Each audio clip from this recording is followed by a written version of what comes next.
আসসালামু আলাইকুম। আমার এই ভিডিওটা যদি আপনারা কমপ্লিট না দেখেন তাহলে আজকে আপনাদের ইমান যাবে।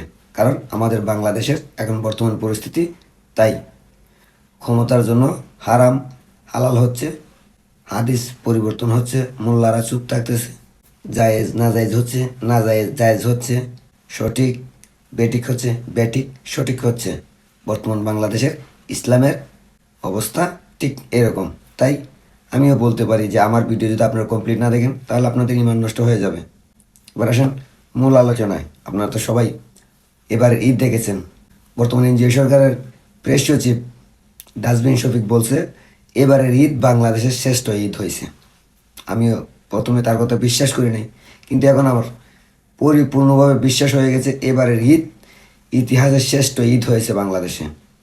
তা না হলে ইতিহাসের কোনো দিন বাংলাদেশে আমার জন্মের পর থেকে আমি দেখি নাই ঈদের র্যালিতে মূর্তি নিয়ে যাওয়া হয়, ঈদের র্যালিতে জিনের মূর্তি বানানো হয়, ঈদের র্যালিতে গাদার পিঠে জিন্দাওয়ালিকে রাখা হয়, ঈদের র্যালিতে বিভিন্ন ধরনের পশু পাখির মূর্তি বানানো হয়, ঈদের র্যালিতে মারামারি হয়, ঈদের র্যালিতে গান বাজানো হয়।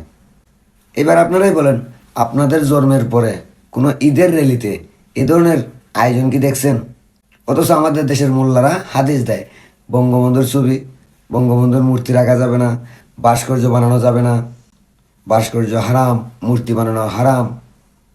সেই মোল্লারাই আবার ঈদের র্যালিতে মূর্তি বানিয়ে ঈদের র্যালি করে আনন্দ উল্লাস করে, নাচে গান গায়। তাহলে আমি তো বলতেই পারি ভাই যে আমার ভিডিও আপনারা না দেখলে আপনাদের ইমান নষ্ট হয়ে যাবে।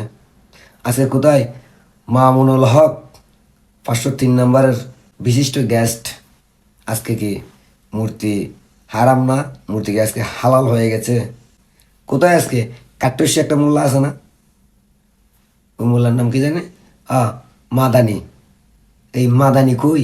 আজকে মূর্তি হারাম না, ভাস্কর্য হারাম না, আজকে কি এগুলো জায়েজ হয়ে গেছে, হালাল হয়ে গেছে। আজকে ঈদের র্যালিতে ছেলে মেয়ে মিলে একসাথে আনন্দ উৎসব করে, ওইটা কি হালাল হয়ে গেছে? এখন কি পর্দা সরে গেছে? এখন আর পর্দা লাগে না, এখন আর মেয়েদের চোখ পর্যন্ত ঘুরে রাখার প্রয়োজন নাই তো, এখন সবই হালাল হয়ে গেছে। আর এটা হচ্ছে কেন জানেন? শুধুমাত্র ক্ষমতার জন্য। আবার দেখলাম প্রধান উপদেষ্টার সঙ্গে জিন্দাওয়ালির সঙ্গে এক মহিলা ঈদের শুভেচ্ছা বিনিময় করতে আসছে, তার পিছনে ট্যাটু আঁকা। ওই ট্যাটুও কি এখন জায়েজ হয়ে গেছে? মহিলারা তাহলে কি এখন যার যার শরীরে যে কোনো জায়গায় ট্যাটু ব্যবহার করতে পারবে? ওই মহিলার পিঠের পুরো অংশ দেখা যাচ্ছে, তাহলে কি এখন পর্দা করার প্রয়োজন নাই? পিঠে ট্যাটু এঁকে ঈদের শুভেচ্ছা করা যাবে জিন্দাওয়ালির সঙ্গে, ডক্টর ইউনূসের সঙ্গে, এগুলো সব জায়েজ হয়ে গেছে, তাই না? শেখ হাসিনা করলেই গুনাহ, বেদাত, শিরিক, আর জিন্দাওয়ালি করলে সব জায়েজ, ডক্টর ইউনূস করলে সবই জায়েজ। 501 নম্বর রুমে যে ধরা খাইলো জায়েজ, বৈধ হয়ে যায়। আপনাদের মনে আছে সুপ্রিম কোর্টের সামনে একটা ভাস্কর্য নিয়ে যে মৌলানা মামুনুল হক, কাট্টস্যা মোল্লা মাদানি, আজহারি, সরমুনাই, হেফাজত সব একসাথে নেমে গেছিল ওইখান থেকে ভাস্কর্য সরানোর জন্য। তাহলে আজকে যে ঈদের র্যালির মতো এরকম ভাস্কর্য মূর্তি হিন্দুদের পূজার মতো করে নিয়ে র্যালি করলো, ওগুলা কি জায়েজ হয়ে গেছে, হালাল হয়ে গেছে, তাই না? আর এগুলো হয়েছে কেন জানেন? ক্ষমতার জন্য। তো এগুলো যদি জায়েজ হইতে পারে, তাহলে আমার ভিডিও দেখে যদি আপনারা লাইক কমেন্ট না করেন তাহলে তো আপনারও তো শিরিক হবে, আপনারা তো বেদাত করবেন, আপনিও গুনাহ করবেন, আপনারই ইমান চলে যাবে, যাবে না? এদেরগুলো যদি জায়েজ হইতে পারে তাহলে আমি যেটা বলছি এটা জায়েজ হবে না কেন? এদের বেলা যদি বেদাত জায়েজ হইতে পারে, শিরিক জায়েজ হইতে পারে, তাহলে আমাদের বেলায় নয় কেন? ও বাংলার মুসলমান, তোমাদের মুখে কি এখন কুলো পাইটা বসে আছো?